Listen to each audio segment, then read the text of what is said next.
بلوچستان پاکستان میں دو جبر ہیں،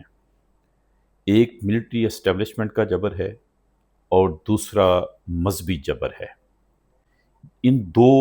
جبروں کے ہوتے ہوئے آپ کیا سمجھتے ہیں کہ پاکستان کا عام آدمی ذہنی اور نفسیاتی طور پر تندرست رہ میرا سکتا خیال ہے؟ ہے کہ بھی ایک تو فوجی جبر ہے، میں اس سے اتفاق کرتا ہوں، اس کی بالادستی ہے۔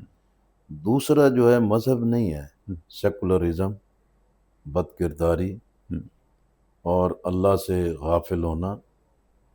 اور اس عظیم مقاصد کے جس لیے پاکستان بنا، یہ ان کا جبر ہے کہ جو لوگوں کے ذہن کو پراگندہ کرتے ہیں، ان کی زندگیوں کو بے مقصد بناتے ہیں، ان کی زندگیوں کے نصب العین کے جو بنیادیں ان کو کمزور کرتے ہیں۔ اس لیے یہ جو اسٹیبلشمنٹ ہے، سول اور ملٹری اسٹیبلشمنٹ ہے، اس کا یہی کھیل ہے۔ وہ مذہب کی بنیاد پہ بھی ایک گہری تقسیم پیدا کرتے ہیں، علاقائی بنیادوں پر بھی تقسیم پیدا کرتے ہیں، اور جیسے جنرل پرویز مشرف کا تھا کہ بھی ایک روشن خیالی، یعنی اس نے تو ذرا ڈھیٹ بن کے کھل کے کہہ دیا، وگرنہ باقی فوجی ڈکٹیٹر یہی کام کرتے ہیں کہ لوگوں کو عیش و عشرت میں لگا دو، ان کے ذہنوں کو اسی طرح پراگندہ کر دو۔ اس لیے بنیادی سول اور ملٹری اسٹیبلشمنٹ کی بالادستی ایک جبر ہے، اسی جبر کی چھتری تلے باقی دو جبر پھیلائے جاتے ہیں، سیکولرزم کے ذریعے، لا دینیت کے ذریعے، لوگوں کو لڑانے کے ذریعے، تقسیم کرنے کے ذریعے۔ تو اس لیے ہمیں یہ سمجھنا چاہیے کہ اپنے آپ کو اس طرح تقسیم کرنے کے بجائے وہ ایک منبع یا وہ ایک مرکز جو سب کو ہی خراب کر رہا ہے، اس کے خلاف ہم کیوں نہیں اکٹھے ہوں۔ جماعت اسلامی کی کیا اچیومنٹس ہیں؟ یہ سب سے بڑی اچیومنٹ تو یہ ہے کہ جہاں اس سیاست کے میدان میں پارٹیوں میں نہ جمہوریت ہو، نہ احتساب ہو، نہ قیادت کا انتخاب ہو، نہ کسی اپنے دستور پر پابندی ہو، اور جماعت اسلامی اس ماحول میں بھی اپنے دستور کی بھی پابندی کرے، اپنی قیادت کا بھی انتخاب کرے،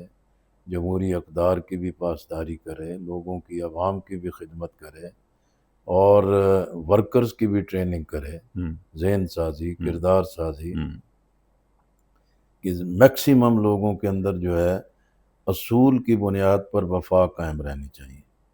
کوئی ہم فرشتے نہیں ہیں، خرابیاں ہمارے اندر بھی ہوتی ہیں،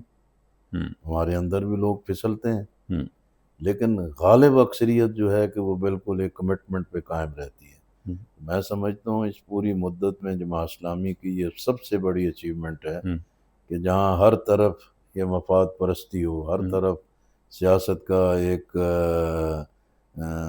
جہنم کی آگ بھڑک رہی ہو، اس میں جماعت اسلامی اپنے آپ کو انٹیکٹ رکھے، اپنے دستور، اپنے نصب العین پر قائم رہے۔ میں سمجھتا ہوں یہ سب سے بڑی اللہ کی نعمت ہے۔ بلوچستان پاکستان میں تقریباً 98% لوگ جو ہے وہ مسلمان ہیں،